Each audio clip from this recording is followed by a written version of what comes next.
नमस्कार, प्रणाम। आप देख रहे हैं चौकस भारत न्यूज़ और मैं हूं आपके साथ आपका दोस्त विवेक।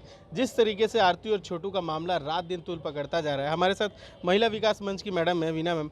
सबसे पहले तो मैम स्वागत है चौकस भारत। Thank you.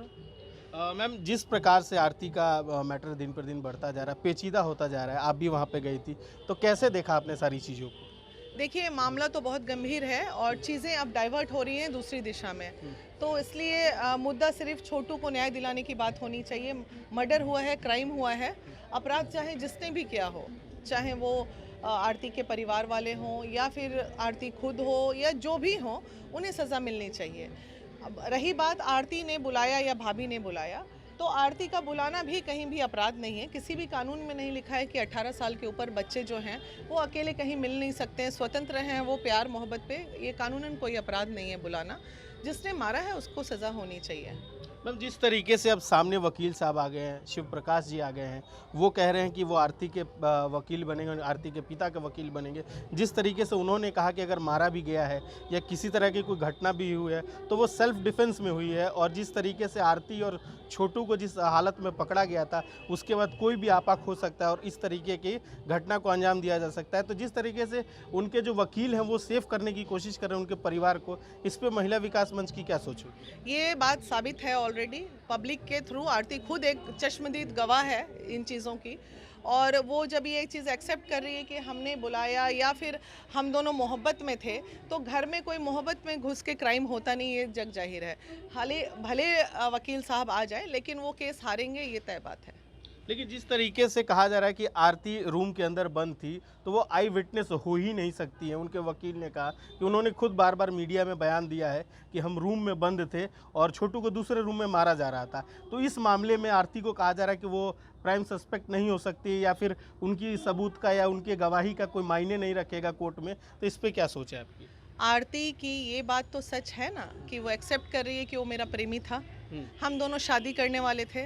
अब आप एक बात बताइए, जज साहब को भी ये सोचने पे मजबूर करेगा कि कोई प्रेमी अपने ही ससुराल वाले पे अटैक क्यों करेगा। बिल्कुल नहीं करेगा। वो जिस उम्र को क्रॉस कर रहा है ना, उस उम्र में वो मोहब्बत अंधे वाली बात होती है। उसको आरती के अलावा दूसरी दुनिया नज़र ही नहीं आ रही है मोहब्बत में।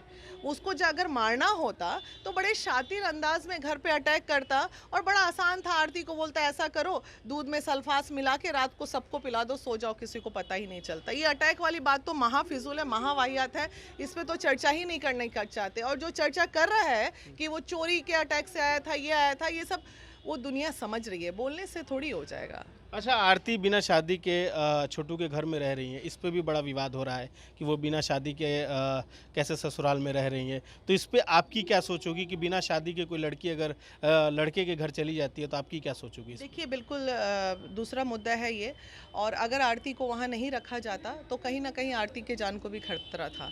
और एक आरती का साथी शायद छोटू को न्याय दिला देगा, इसलिए उनके परिवार वालों ने उसे सहारा भी दिया है। ये भी एक कहीं ना कहीं प्लान के तहत ही है। ऐसा नहीं है कि वो एक्सेप्ट कर लेंगे, बेटा बना लेंगे। बेटा बनाएंगे, रखेंगे, लेकिन फिलहाल अभी आरती की ज़रूरत उनके परिवार को है छोटू को न्याय दिलाने के लिए। तो कहीं ना कहीं ये एक मुद्दे के तहत पे हम ये कह सकते हैं, आरती जो है अगर उस परिवार में नहीं रहती तो शायद उसको छोटू को न्याय दिलाना मुश्किल हो जाता। अच्छा, आरती और छोटू को न्याय दिलाने में जैसे सीमा कुशवाहा जी हर बार सामने आई है, हर एक मुद्दे को महिला मंच के साथ वो रह के लड़ी है, हर चीज़ों को उन्होंने देखा है। तो क्या आरती और छोटू के लिए वकील अगर कोई चाहिए तो क्या वो आ सकती हैं, या उनकी तरफ से कोई एक्शन लिया जा सकता है कि वो वकील बने? क्योंकि अभी तक इनकी तरफ से कोई वकील सामने नहीं आए जो इनका केस देखेंगे। नहीं, ऐसे अब हमारी पटना की जो वकील हैं, फिलहाल हाई कोर्ट की एडवोकेट जो भी हमारी पटना की होंगी, हाई कोर्ट तक अगर मामला आएगा तो पटना में हम लोग देख लेंगे।